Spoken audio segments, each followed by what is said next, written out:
What is up, everybody? Welcome to the Huddle Up. Today, we are talking about Saquon being signed by the Eagles in 2024 free agency. We're going to go through the pros, the cons, his career stats, and why this will be good for both the Eagles and both good for the Giants. Let's get into it.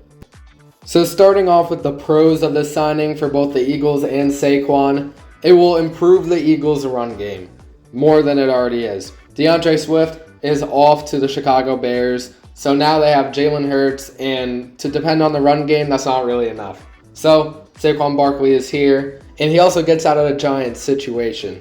And what I mean by situation is the quarterback injuries, the quarterback misplacement, who to start, Daniel Jones, Tommy DeVito, stuff like that.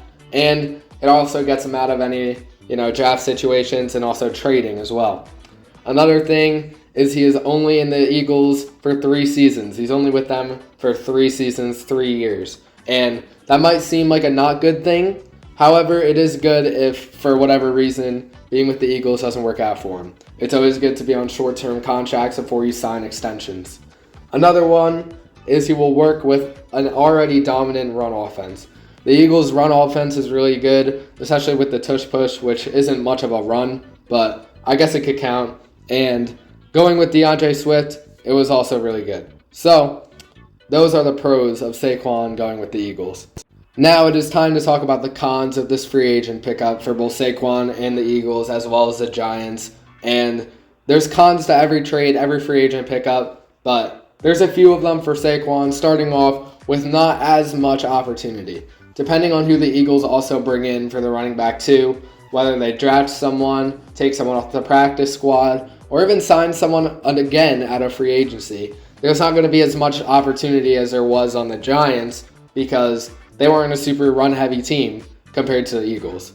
Another one is kind of leading into that. He's going to be used less as he was on the Giants. And that might seem like a good thing or a bad thing depending on how you look at it, but I'm going to consider it a con because if you're on a team, you want to be out there every single play. You want to catch the ball every single play, and obviously that does not happen, but that's what you want to do. You're there for a reason. Another pointer is Saquon adjusting to the Eagles. Now, this is with any trade, any free agent pickup. Any new player that joins a team is going to have to deal with this. Learning the new playbook isn't even really such a problem compared to adjusting to the teammates, adjusting to the coaching, and adjusting to the way they play.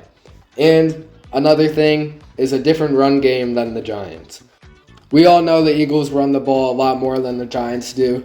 And another point of common sense is that the Giants didn't use Saquon enough, and they didn't use him right on plays. So it's probably a good thing for that reason he's going to the Eagles, but a bad thing for the Giants because it's hard to tell who they're going to rely back on now. However, they did sign Devin Singletary from the Texans, also in free agency, after releasing Saquon to the Eagles. And now for our final pointer, a Huddle Up classic career stats. With Saquon, he had 1,201 carries, 5,211 yards, and 35 touchdowns. And for a running back, that's pretty solid, but I'm excited to see how he's going to add up to that with the Eagles in the next 3 years, or even more if he ends up signing an extension. I want to thank you all for watching. If you enjoyed, be sure to leave the video with a like and subscribe if you're new to the Huddle Up. With consistent NFL and football uploads, we will be talking more about the UFL, aka the XFL, whatever you want to call it, but we're going to be moving into that when that season begins. And we're still, of course, going to be talking about the NFL and maybe even some other sports. So, hope you enjoyed the video, and we will keep you updated on what else happens in free agency.